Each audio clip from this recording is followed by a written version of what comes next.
Assalamualaikum warahmatullahi wabarakatuh. Alhamdulillahirabbil alamin. Bertemu kembali dengan saya Ratna Haryaningsih di channel Ngaji Bareng 04. Kali ini kita akan mengurai tajwid surah An-Nisa ayat 141 bagian kedua. Disimak sampai akhir karena nanti di ujung akan ada pertanyaan seputar tajwid dan jawaban pertanyaan hari kemarin akan ditemukan pada menit ke A'udzu billahi minasy syaithanir rajim. Bismillahirrahmanirrahim. Wa in di sini ada hukum tajwid namanya ikhfa ab'ad. Karena ada nun sukun yang menghadapi huruf kaf, maka cara bacanya nun ini dibunyikan samar-samar, siap-siap menuju huruf kaf disertai bunyi dengung. Nah, ini dengungnya besar karena kaf makhrajnya jauh dari nun. Jadi ini ikhfa yang paling ang bunyinya. Wa in. Nah, kita sudah nempelin ke makhraj huruf kaf. Wa in ka mad tabi'i zahiri. Karena ada alif yang sebelumnya baris fathah, maka huruf kaf dipanjangkan 2 harokat. Wa in kana lil. Di sini ada hukum alif lam yang dinamakan dengan alif lam qamariyah. Karena alif lam menghadapi huruf qamariyah yaitu kaf, maka dibaca lamnya jelas. Lah mana alifnya ya? Padahal kalau alif lam biasanya ada alifnya ya, ada hamzah wasal ya, alifnya itu sebetulnya hamzah wasal. Di sini sebetulnya ada alifnya, ada hamzah wasalnya, tapi dibuang karena kemasukan lam dengan harokat kasrah. Tapi ini walaupun tidak ada alifnya tetap hukumnya alif lam qamariyah karena sebetulnya asalnya ada alifnya. Lil ka mad tabi'i muqaddar. Karena ada baris fathah tegak di atas huruf kaf, maka cara bacanya panjang 2 harokat. Kana lil kafiri. Huruf ra dibunyikan secara tarqiq karena barisnya di bawah kasrah, maka dibacanya tipis, pangkal lidah datar. Lil kafirina nasi. Mad tabi'i zahiri. Karena ada ya sukun yang sebelumnya berbaris kasrah, maka huruf ra panjang 2 harokat.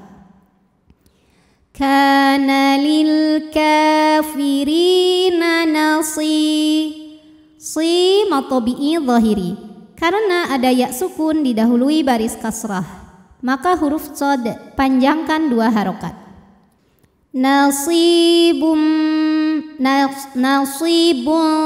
ya bun. Ini ada hukum ikhfa ab'ad.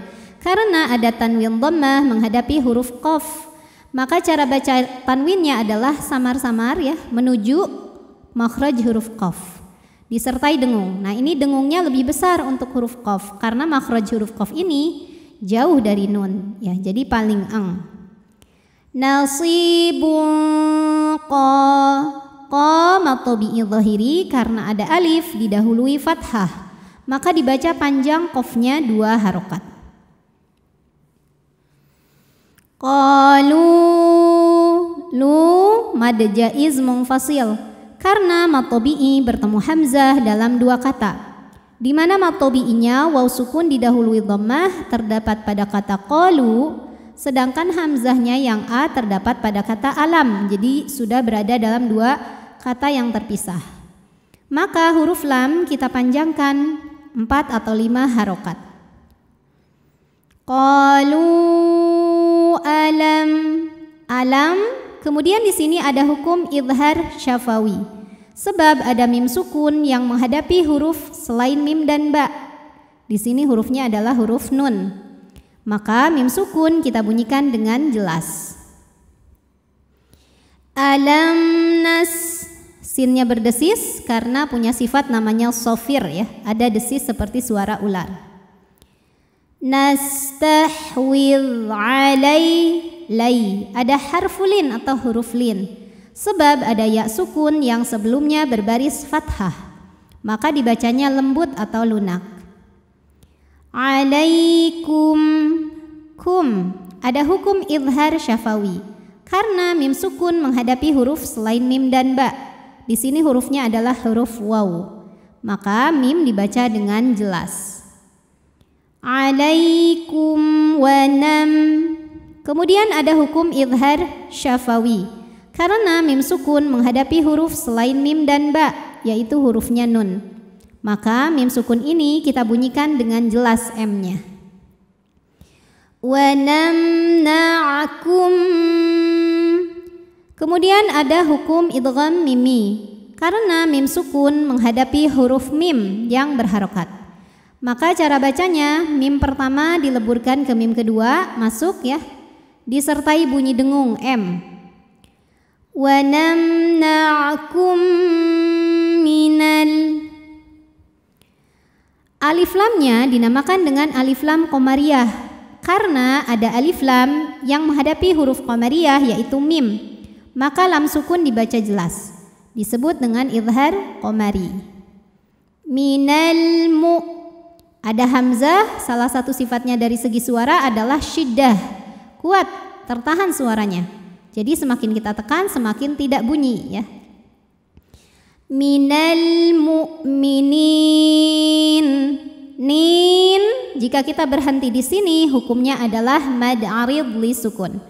Sebab ada mad tabi'i bertemu dengan huruf yang disukunkan karena waqaf. Mad tabi'inya ya sukun didahului kasrah, huruf yang disukunkannya nun. Jika berhenti nunnya boleh panjang 2, 4 atau 6 harokat, tapi harus konsisten dalam sekali bacaan. Di atasnya ada tanda waqaf, namanya waqaf al-waqfu aula, yang artinya berhenti lebih utama. A'udzu billahi minasy syaithanir rajim. Bismillahirrahmanirrahim. Wa in kana lil kafirina nasibun